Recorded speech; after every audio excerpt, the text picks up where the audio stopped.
of Clint Bobo, Holly's brother, about the day that she went missing. So, Yosha, we're talking about a little bit of a side issue here because there's been a lot of attention on Clint Bobo, but we're also talking a little bit about the performance of the prosecutor on rebuttal.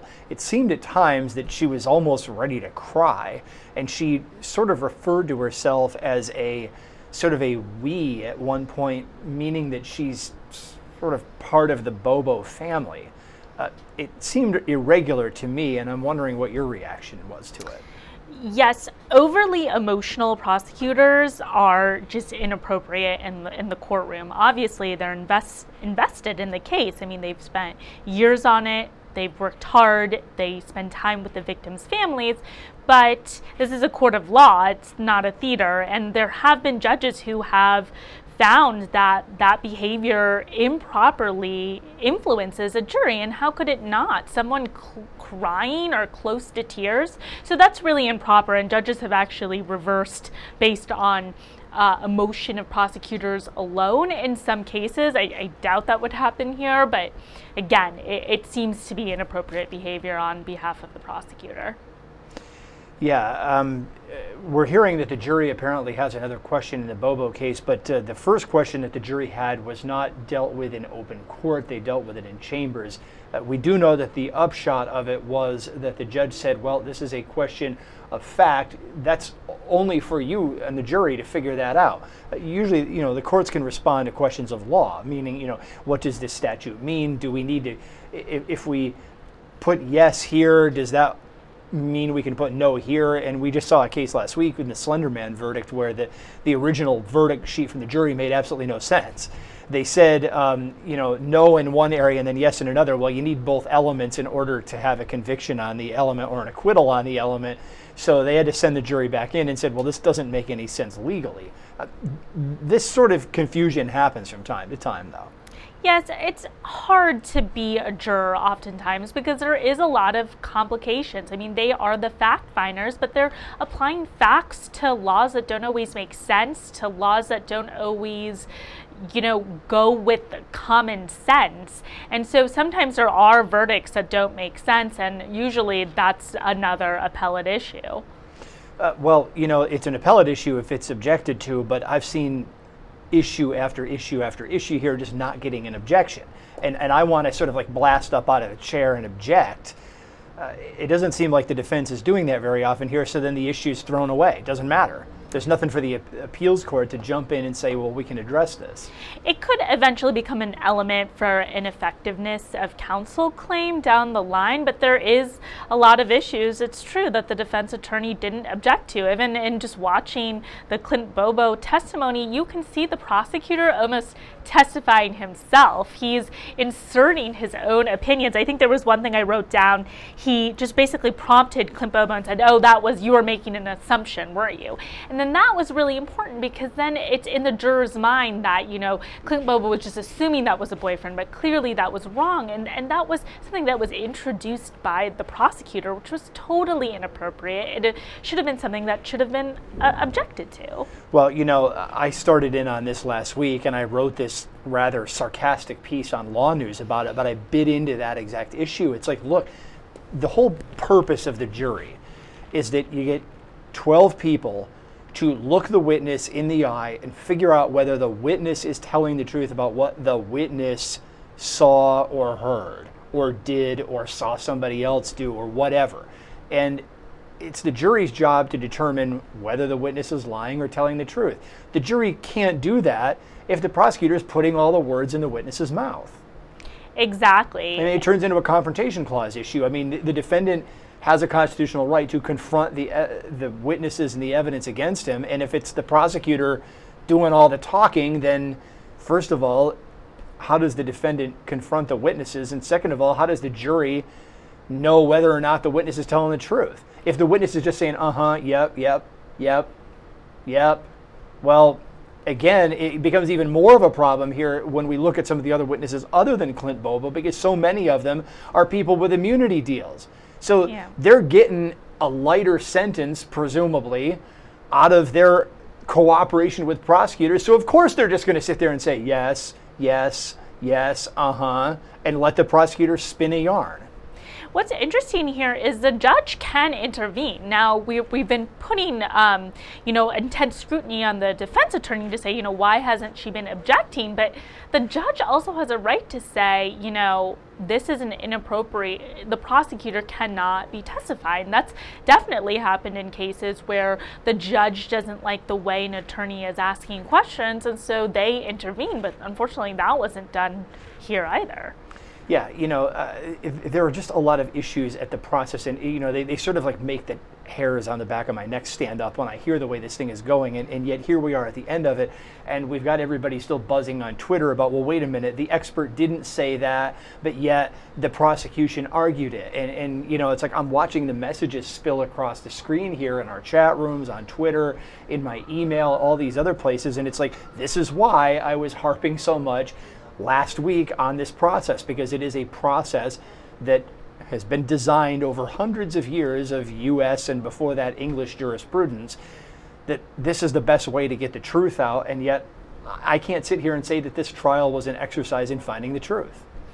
Exactly, and if the prosecutor is closing on facts that are not in evidence, at the very least, the defense attorney should object. And sometimes judges will say, it's based on your memory, it's what you remember, not what the prosecutor or defense attorney remember. But even that hasn't been done, and it's really not doing justice to the defendant. And part of a fair judicial system is making sure that he gets a fair trial. And it is, whether he is guilty or not, no matter what the conviction is, we know that he's gotten a fair trial. And in this case, it doesn't seem that, while on its surface, an appellate court might say, oh, yes, it's been fair. I mean, really, whether it actually has, whether the defense attorney has done her best job is unclear. Well, look, I mean, I can sit here and say this is the way I would have done it, but let me ask you this one. Maybe some of this is part of a tactic. Every time I look into Tennessee law and some of these things and say, look, every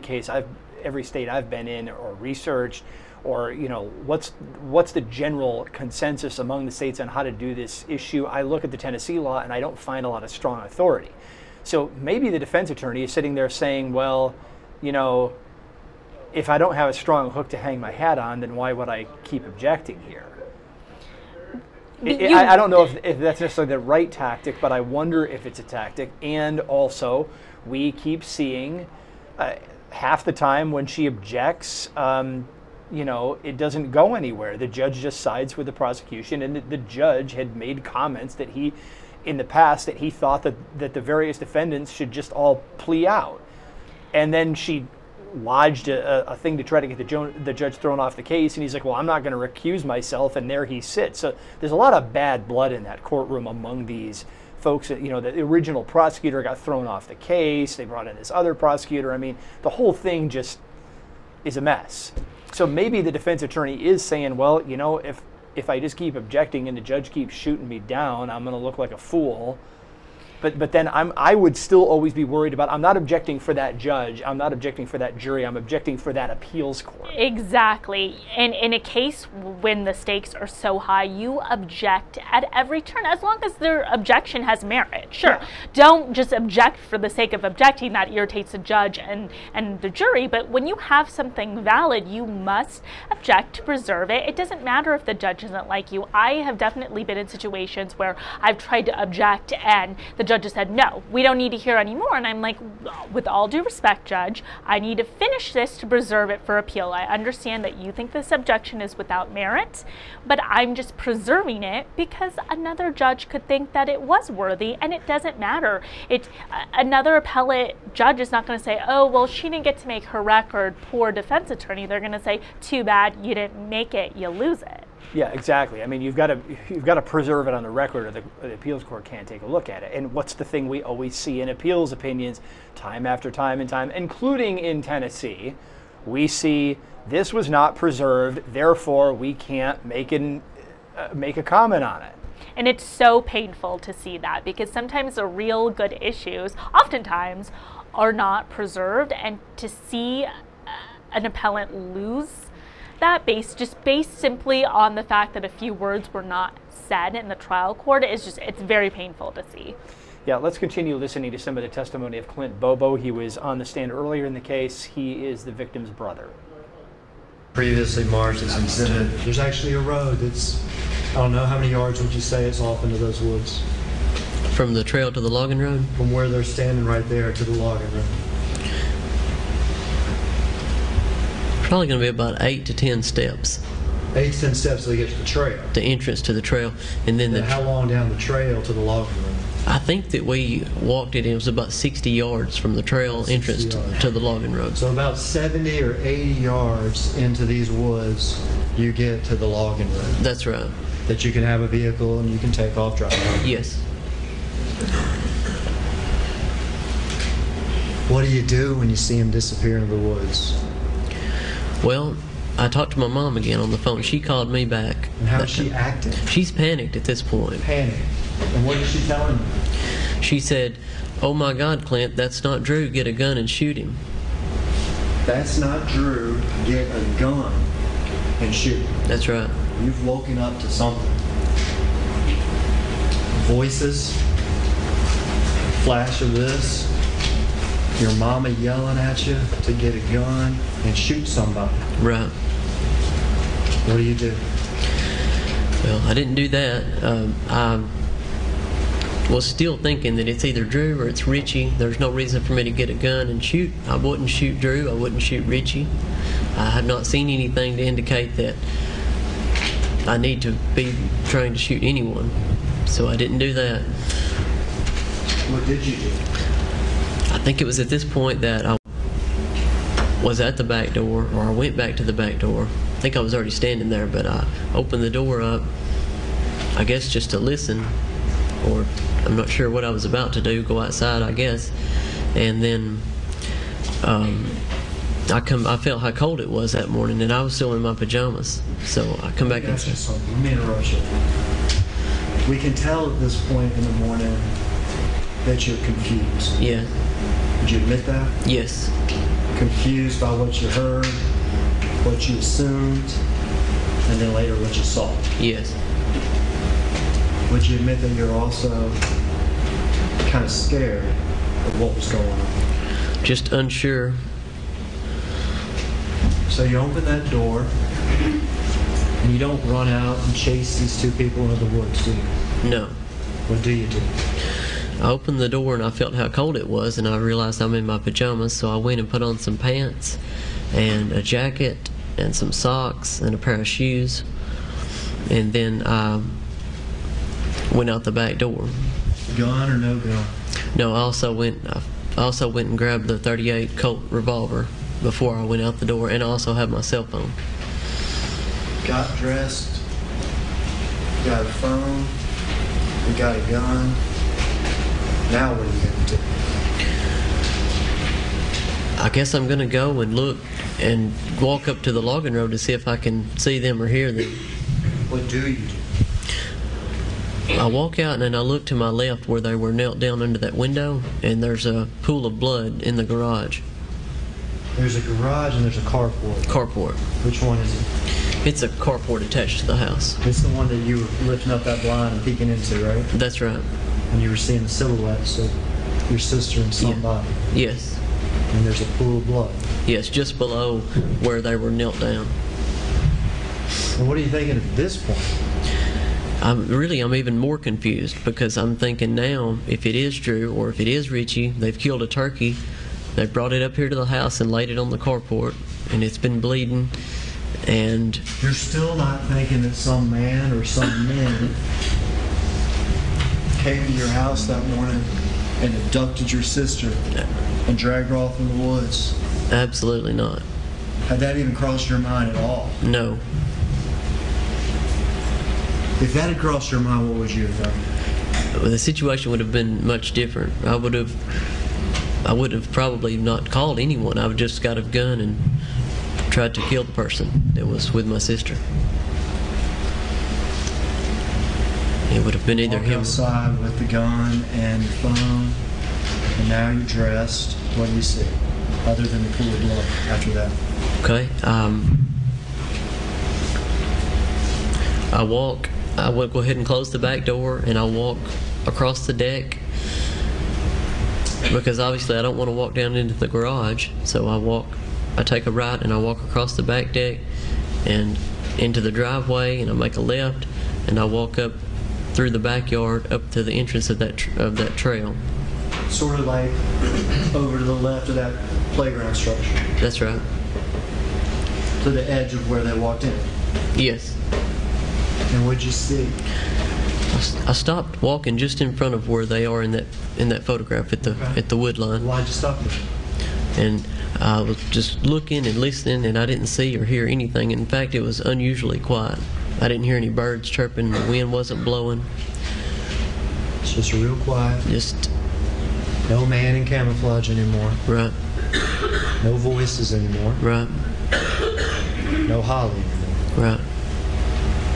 How long do you sit there or stand there listening and looking? I stood there for maybe like 30 seconds, and then I heard a vehicle coming up our driveway. Okay. What happened then? Well, I recognized the vehicle as Kathy Wise's Ford pickup truck. All right. And who's Kathy Wise? She was our neighbor at that time. If you're looking at the front of your house, they live off to the right. That's right. That's right. Kathy and James Barnes, Yes. his girlfriend, or ex-wife, or whatever it was. I was unsure, but Well, what'd you think when you saw Kathy Wise's truck driving up? well, I was still very confused because she never comes up to the house. That's not something that normally happens. Right. Okay, but maybe it's something that could explain what was going on. Yeah. So did you talk to her? Yeah, she parked her truck, and then she got out and approached me, and she saw I had a revolver in one hand and cell phone in the other hand, so I was holding both the objects up. Well, I put the barrel of the revolver in my pocket just to indicate that I don't intend to harm, that I don't intend any harm with the gun. And then she walks up and approaches me closer, and she says, "What's going on up here? My husband Ed heard screams about 15 or 20 minutes ago." And Ed, same thing as James Barnes. Well, Ed is actually Kathy Wise's husband, as far as I know. But somebody had heard screams? Yes. What'd you say? I didn't say any. I don't think I said anything back to her at that time. I had my cell phone, and then it was at that point that I was. We'd seen a flash of a man in camouflage.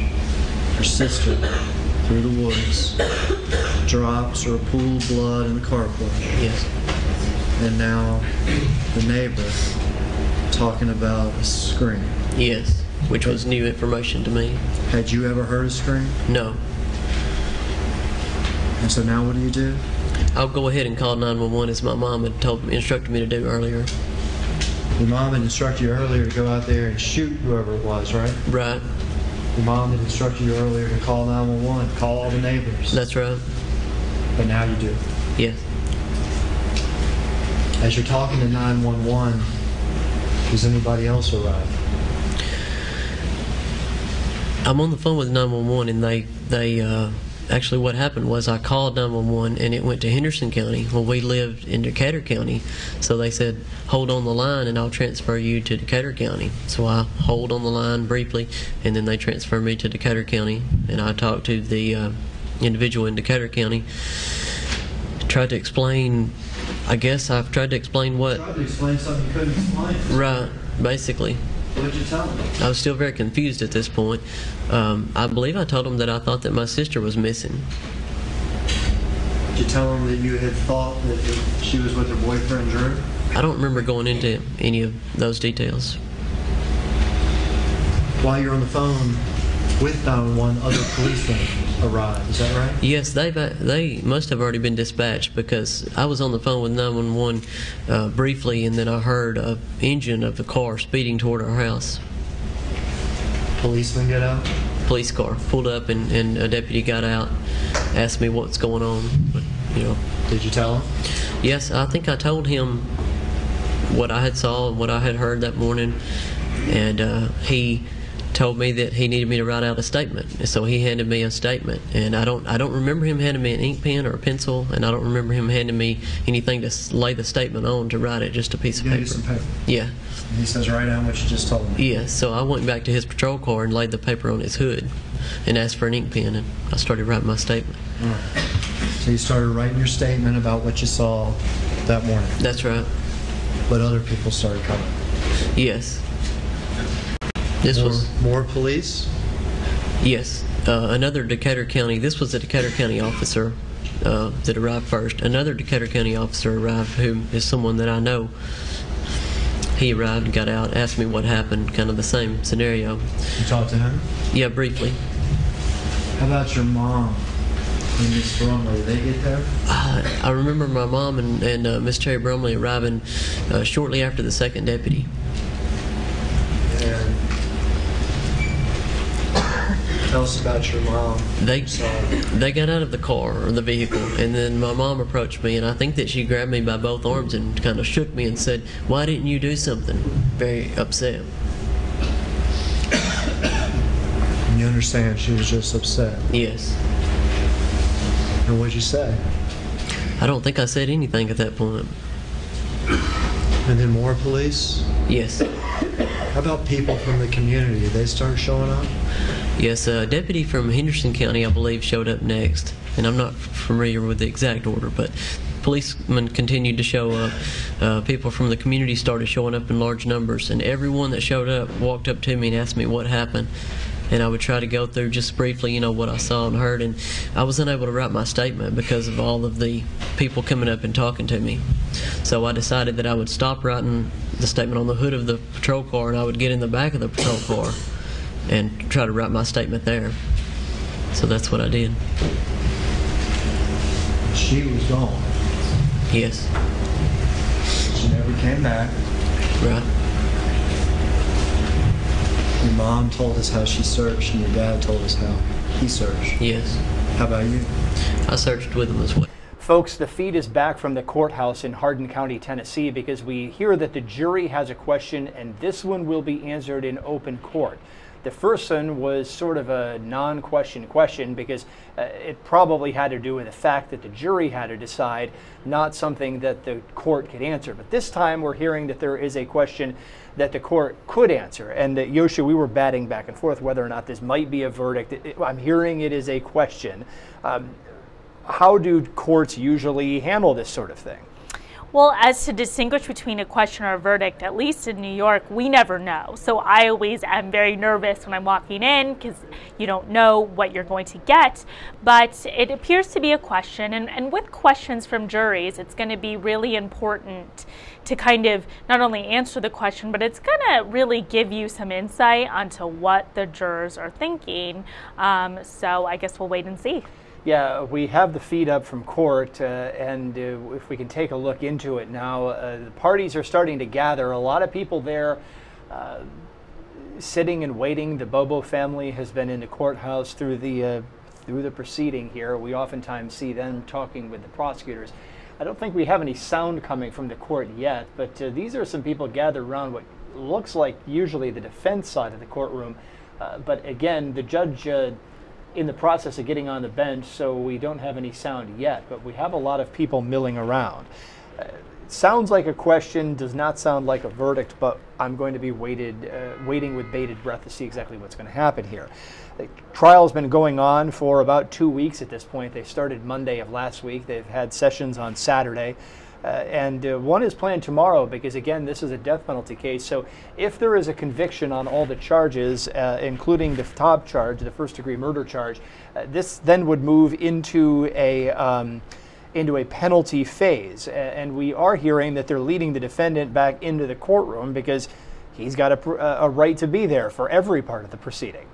Yes, he definitely has a right to be there. He has a right to hear the questions. He has a right to consult with his attorneys. And so it'll be very interesting to see, what the question is going to be and where the jurors are at and, what process they're going through to make this really monumental decision. Part of me wonders if the question is how late do we have to work today, because it's a Friday evening and this jury has been sequestered. They've been away from their homes. They've been away from their families. Since Monday of last week, they've been in a hotel, no TV, no radio, I'm sure no internet. And that's got to be a boring process, but it's also part of the reason they've been working so late. And on weekends, because otherwise they got to sit around. The judge was trying to make arrangements for them to watch a football game last weekend on television. He tried to do two things. One, he he tried to figure out whether or not he could send them to a local football game, and then all of our minds just went wild with all of the things that could have come out of that. One of our guests here, Bob Bianchi, was saying, oh gosh, what happens if everybody in the stands sees this group of people under guard and just starts yelling something like guilty?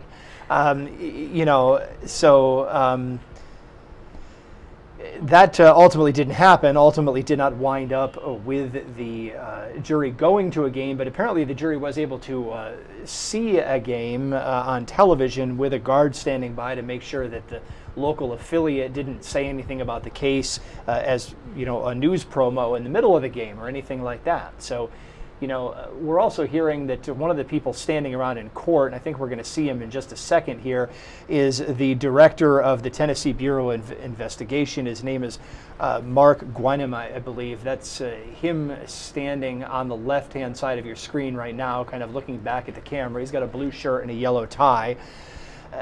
He's there. So the J. Edgar Hoover of the Tennessee Bureau of Investigation is there at the courthouse, presumably just waiting to see what's going to happen here. I mean, that's pretty high stakes. Yeah, it is high stakes. I mean, I think they were saying that this is the most expensive and extensive investigation the Tennessee Bureau of Investigation has ever undertaken. And so there's a lot riding on this. I think it's really going to be a huge failure on the part of not only the prosecutor, but everybody who spent years investigating this case if they can't secure a conviction. Well, it's all about proving it beyond a reasonable doubt, and the TBI has taken a few black eyes here over the way that they handled this. They wound up firing the lead investigator on the case, and we learned in the midst of this trial exactly why that happened, and they claimed it was because he had tunnel vision on one of these alternate suspects who ultimately didn't get charged. And the defense used that to their benefit. What's up with the lead state law enforcement investigatory agency firing a guy who they think is just spinning his wheels, but who's committed to chasing after one suspect who more or less, he didn't confess, but he looked at him and said, well, it looks like you guys have got it all figured out. I'll plead to it. Well, the prosecutor's theory is that that alternate suspect was just trying to mess with the investigator, but the defense is saying, hey, this guy's a known rapist, he was in the area, and ultimately the TBI turns around and says, no, we're going to go after Austin, Autry, and Adams. And that's huge. If I was a defense attorney in this case, of course, I haven't read over all the discovery and don't know all the nitty-gritty, but I would capitalize on all the mistakes they have made like no other. And again, it's not necessarily to build another theory that this person definitely did it. That's not part of the defense's job. They don't have to prove that a third person actually committed the crime, but what they do have to focus on and what they is again the burden, which I keep coming back to, but they can use all of this as part of that story, that they haven't met the burden because there's all these other suspects, and the police have done a really botched job here. Well, in defense of the defense attorney did really hammer in at that angle of the case, but the way that she did it, I think, was to the detriment of some of the bigger picture ideas that always need to be shoved across in every case. So, that's my concern with the way that it played out, because a lot of these elements of impropriety, questionable investigative tactics, whatnot, did wind up in the case. They were just sort of the whole case, and it almost sounded to me that the prosecutor was trying to sort of try the case herself with her own suspect who wasn't her client, rather than defending the person who was her client. And there's a big difference between the two. Yeah. I mean, the strategies are similar, but they are distinct. Yes, I mean, obviously, at the end of the day, it's a defense's job to defend her client. And I think in this case, though, when there is so many holes in the investigation, I mean, that's where you really try to capitalize, which is again why I was having problems with her saying that he's 100% innocent. That's not really the point. The point is, again, the prosecution is not meeting their high burden, because if the TBI had originally focused on one suspect, then suddenly they're changing their focus. I mean, how is that not the same case? They're just wanting to prove their case. They're paying off another person who was, I mean, not paying off in the literal sense, but figuratively. But with a you know, promise of leniency, a federal immunity deal. You know, I'm still waiting to see what they're going to do with Jason Autry. You know, and look, Rachel Stockman, our editor-in-chief at LawNewz, corrected me. My fault. I got this wrong. They didn't fire the lead investigator. They benched him, and then he resigned. I guess I should know the difference between the distinction because it's an important one, but I conflated the two, and that's my fault. It was in essence, look, buddy, maybe you ought to be smart enough to see where the door is on the building and not come back through it again, sort of thing, it sounds like. But I wanted to clear that up as well. You know, yeah, I want to see what they're going to wind up doing with Autry here, the key witness, because the bottom line is that they, you know, they gave him this federal immunity deal, but he, to my knowledge, doesn't have an actual state deal on the record. So in theory, they could, I guess, go charge him with everything. And that's, I guess, still on the table. You would think that his defense attorney has at least informally tried to arrange something, because, I mean, he's basically testifying and then could in turn get convicted. I mean, that's really not how these deals usually work. Usually there is the promise of immunity or just a lighter jail sentence. And I think that that's really significant that they needed to do that in this case, because he is someone who was very much involved in the case. He had something very much to do with, you know, the disappearance and death of Holly Bobo. So it's very significant that they're providing this kind of immunity, and I think that the jurors really need to determine for themselves the credibility. There are unconfirmed reports coming out of the courtroom that this may indeed be a verdict. They are unconfirmed, but that is the scuttlebutt. It would kind of sort of make sense because there are a lot of people hanging around for just a jury question, but that's what we're hearing. So we want to keep a very close eye on the feed. We are looking into the courtroom with some of the lead investigators, the head of the Tennessee Bureau of Investigation, standing around near the defense table, kind of waiting to see what's going to happen. That's actually him with his back turned to us in the dark jacket there. That's the guy who is the head of the Tennessee Bureau of Investigation.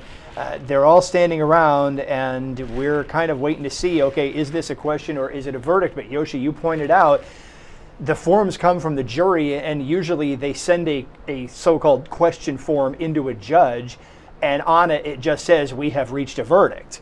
And so it's sort of the same form. The verdict forms don't go to the judge right away. The jury just informs the judge that a verdict has been reached. Yes, exactly. It's hard. I mean, there's not going to be a guilty or not guilty on that piece of paper, but it's interesting that there's these, you know, differing reports as to what it's going to be. I mean, usually the jury has the note, they give it to the officer, and then we know if it's a verdict or a question. So it's interesting that there's, like, you know, chatter about this, and that people would know beforehand to come into the court. So I think that's interesting. Yeah, I mean, we're waiting here to see exactly where this thing is going to go. It's a verdict form with a lot of different decisions for the jury to make on it. There are multiple charges here, you know, for everybody to consider, and it's a multi-count indictment. So this is going to take some time to filter through if indeed this is a verdict, but we've got a lot of people filing in here, and it wouldn't surprise me if we're at that point. I'm not saying that indeed we are, but that's what it might be looking like. And you know, it raises the question as to what's going on here. I mean, you've got a sequestered jury again, and you've got a weekend coming up again. They might, and oftentimes this is the case, they want to work on Friday until they settle an issue, and if they settle it, then either move on to the next stage of the trial or they go home. It's tough on a Friday night. I've definitely seen juries just try to make a decision. I mean, sometimes you'll have a steadfast holdout or several, and that's going to force things, but that might not be the case here. There might be one or two people that, you know, wanted to discuss things more, and then they, you know, finally made a decision. It's really always hard to tell what's going on in the minds of the jurors. Yeah, we're hearing that the defendant is sort of on his way into the courtroom. If he hasn't entered it yet, he is not in the actual room yet, but he is in the facility. We have a still photographer outside who's in the process of sending us a picture over to sort of give us one look at the defendant heading into the courtroom, Zach Adams. He's been on trial for a couple of weeks here. Trial started Monday of last week. And, you know, here we are. This may be the final moment. There is an unofficial report that this may indeed be the verdict, but I am not seeing anything else official yet to determine whether this is indeed a verdict or whether it's another question from the jury. So, you know, again, we were talking before, Yosha, about the distinct difference between a question of fact and a question of law. And a lot of times jurors like to sort of prod at the court officials here and say, you know, either we have some trepidations about making the decision, or, you know, did this really happen? And I'd say about 50%, at least from what I've seen, of these so-called questions from the jury really are questions that only they can determine. Yes, I mean, that's one of the difficulties, and some would say burdens of being a juror, is that you are the fact finder and the judge makes the decisions on the law. So again, they're going to have to determine, I mean, that's why there's a trial to begin with. If this was all on camera or this was more cut and dry, we might not have one. Yeah, we have got a lot of people filing into the courtroom now, so if my own experience is worth anything, then this does not look like a jury question, folks. I'm hesitant to say what it exactly is yet, but this is a lot of activity in the courtroom. The benches behind the prosecutor's table are filled yet again with all of the usual faces that we have seen. The Bobo family has been in court for the duration of the proceeding. They really are taking a lot of time to load that courtroom up. The judge is not yet on the bench, but his elbow clerk is up on the bench, and we're seeing the defendant walk in here, starting to come into the facility right now. So if we can show the courtroom, please. This is a big moment. One has to wonder what's going through his head, because if this is indeed a verdict, you know, anything could be going through his mind right now. We're waiting for all of the attorneys to file in. You know, Zach Adams, the defendant, was just brought into the actual building. He's on his way up to the courtroom right now. And there he is walking in. You can see him heading in with the guards around him, wearing a blue suit, no tie, about to sit down at the defense table. The judge is just about to take the bench, folks, so let's listen to the proceedings.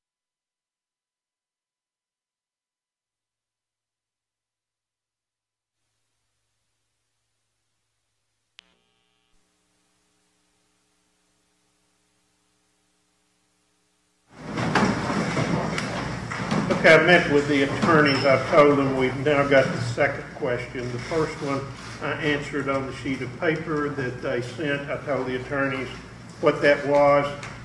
The question itself and then the question plus the answer was filed as an exhibit, just so the record be complete.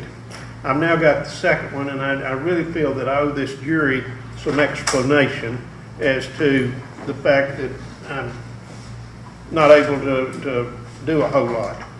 As the attorneys know, the court's extremely limited once the jury starts deliberating and answering questions, because first of all, it's absolutely prohibited for the court to make any comment on the evidence. Second of all, the jury, they've got the charge. Each one of them's got their copy of the charge, and they are the sole and exclusive judges of the evidence and the exclusive judges of the law under the direction of the court. I have charged them. I can't go into further explanation. The question even mentioned if I could go into layman's terms. I can't do that. So I want everybody to know kind of what we're doing, but at the same time, I didn't want the jury to think that we're down here ignoring them. So I'm going to bring them in, and I'm going to ask who the foreman or forelady is, and then I'll go over the question with them and then send them back out for deliberations. I probably will make the simple inquiry. I'm not going to ask them what, but if they're making progress on the case. You ready? Yes.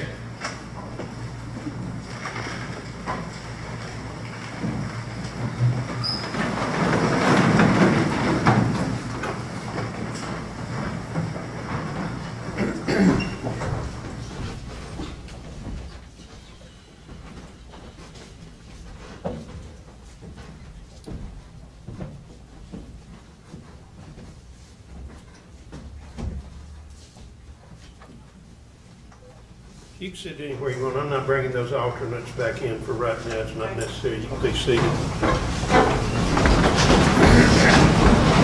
Okay, I brought you back in because I felt like, sent a question earlier. Her writing's better than mine. I had her write the response and then I put my initials and dated it. That was my response. And we've now got a second question, and I don't want the jury to think I'm ignoring you. All indications are you're very deliberate, you're working hard, and for that I appreciate it.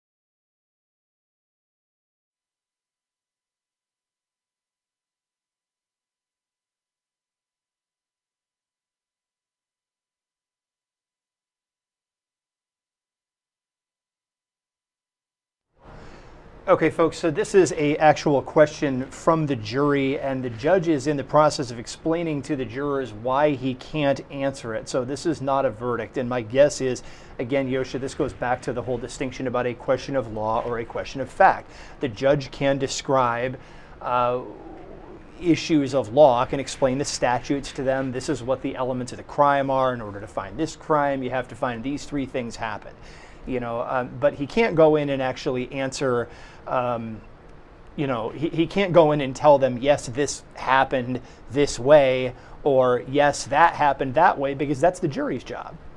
Yes, they, again, completely separate, facts, law. What's interesting is he said something about layman's terms, and he couldn't explain something in layman's terms, which, you know, generally when I think layman's terms, I think of the law. So it's clearly not an issue of law, otherwise he would have explained it. So it must be some kind of complicating issue of fact that they just don't seem to understand.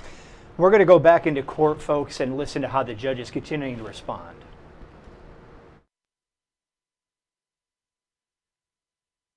The exclusive judges of the law under the direction of the court.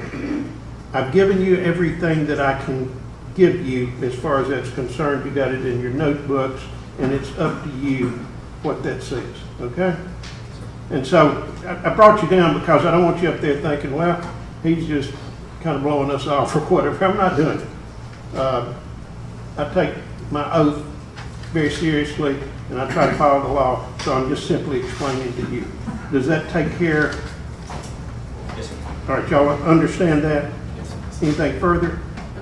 All right, let me ask you, and I'm not asking particulars, but is this jury making progress? Yes, sir. All right, that's all I was asking. You probably discovered yesterday that I essentially give in to you as far as your time, so forth and so on. So probably we want to operate close to the same time frame, but I'm willing to yield to you based upon what this jury feels is appropriate. Does that make sense? Yes, sir. In other words, I'm letting you set the timetable on this within limits. Yes, All right? Anything else? Thank you so much for your continued dedication.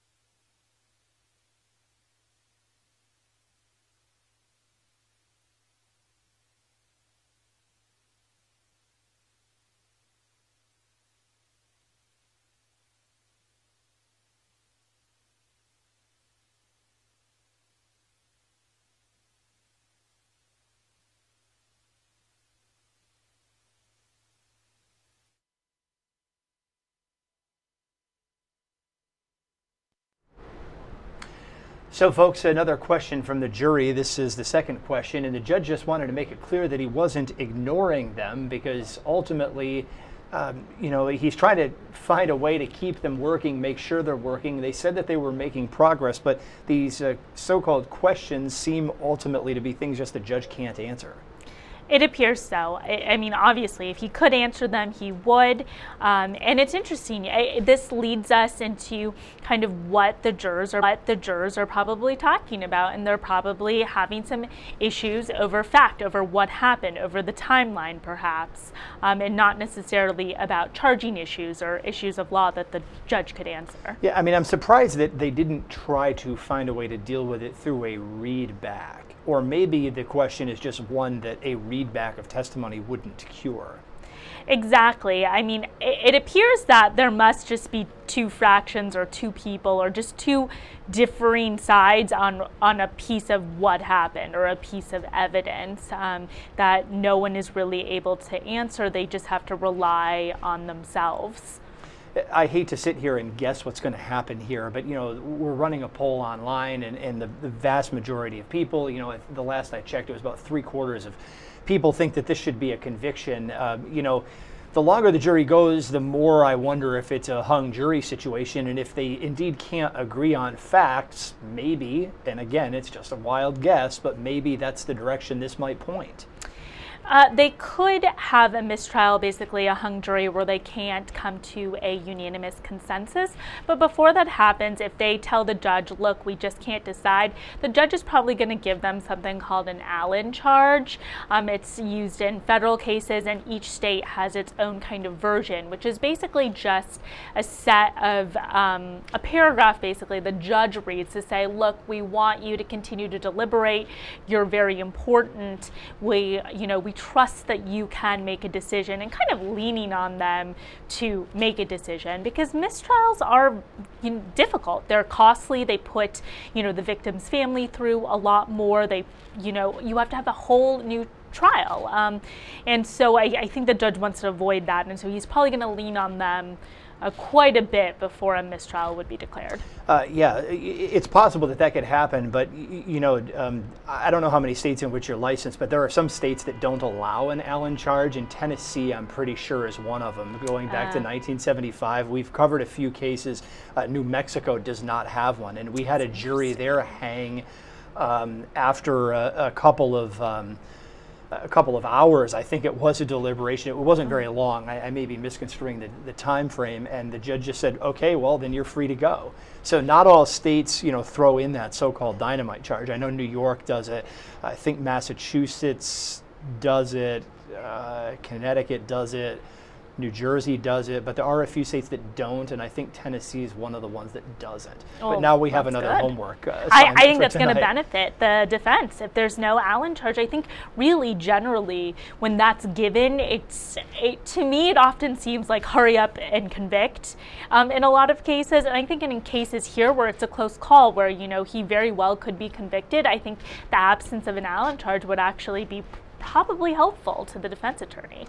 Yeah, I agree, and that's why a lot of states don't like to push the envelope on it. But it turns into a big debate about efficiency versus justice, and to retry this case over again would be a potential second nightmare after the first one. So but different states have different opinions on it, and now we have a little bit more homework to do for tonight. But the jury's going to deliberate until about 7 o'clock Eastern, if tonight is anything like last night.